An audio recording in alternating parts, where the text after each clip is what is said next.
আমরা constituent assembly নির্বাচনে যাচ্ছি না তো, আমরা যাচ্ছি জেনারেল ইলেকশনে সংসদ গঠনের জন্য।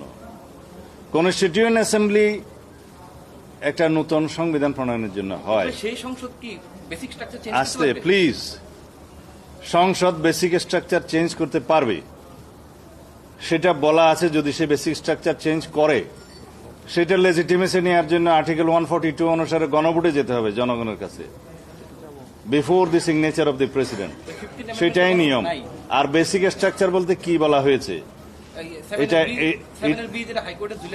No no no no please, আমি বলি যেগুলা হাইকোর্টে 15th অ্যামেন্ডমেন্টে যেটা বলা হয়েছে void and ultra vires constitution to the constitution, সেই প্রভিশনগুলো উল্লেখ করা আছে 6টা। তার মানে 15th অ্যামেন্ডমেন্টের সেই দফাগুলো আনকনস্টিটিউশনাল ডিক্লেয়ার করা হয়েছে। প্লিজ, সেখানে বলা হয়েছে এগুলো অসাংবিধানিক ছিল, আনকনস্টিটিউশনাল ছিল।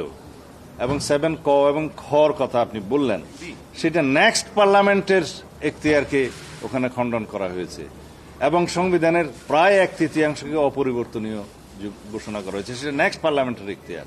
এরকম কোনো এখতিয়ার কোনো পার্লামেন্ট আর কোনো পার্লামেন্টের উপর বাইন্ডিং করতে পারে না। সুতরাং এটা আনকনস্টিটিউশন, আমরা আগেও বলেছি।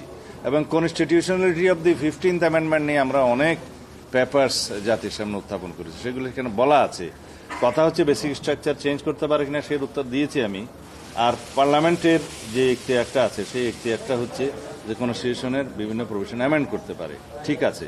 কিন্তু মৌলিক প্রশ্নে যে সমস্ত কনস্টিটিউশনের প্রভিশনগুলো অ্যামেন্ডমেন্টের পরে, সেটা অবশ্যই জনগণের কাছে যেতে হয়। সার্টেন আর্টিকেল অনুসারে সেটা বলা আছে, প্রিয়াম্বল আর্টিকেল 848, 56 অ্যান্ড 142, প্লাস আমরা আরো দুটো প্রপোজ করেছি 58-এর ক 2 পরিচ্ছেদ সহ, যেগুলো তত্ত্বাবধায়ক সরকার সংক্রান্ত ভবিষ্যতে এটা যেটা ইনক্লুড করা হবে।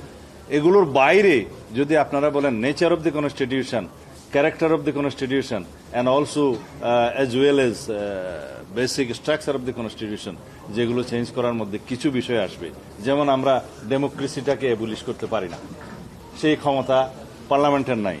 আমরা রাজতন্ত্রকে প্রতিষ্ঠা করতে পারবো না, সেই ক্ষমতা পার্লামেন্টের নাই। এটা হচ্ছে জনগণ, সেই জনগণ সোভরেইন অথরিটি যেটা বলবে সেটা। তারপরেও এদেশের জনগণ তো মুক্তিযুদ্ধের মধ্য দিয়ে, স্বাধীনতার মধ্য দিয়ে তো গণতন্ত্রকে এস্টাবলিশ করেছে। এদেশের জনগণ বারবার গণতন্ত্রহীন অবস্থা থেকে গণতন্ত্রকে উদ্ধার করেছে।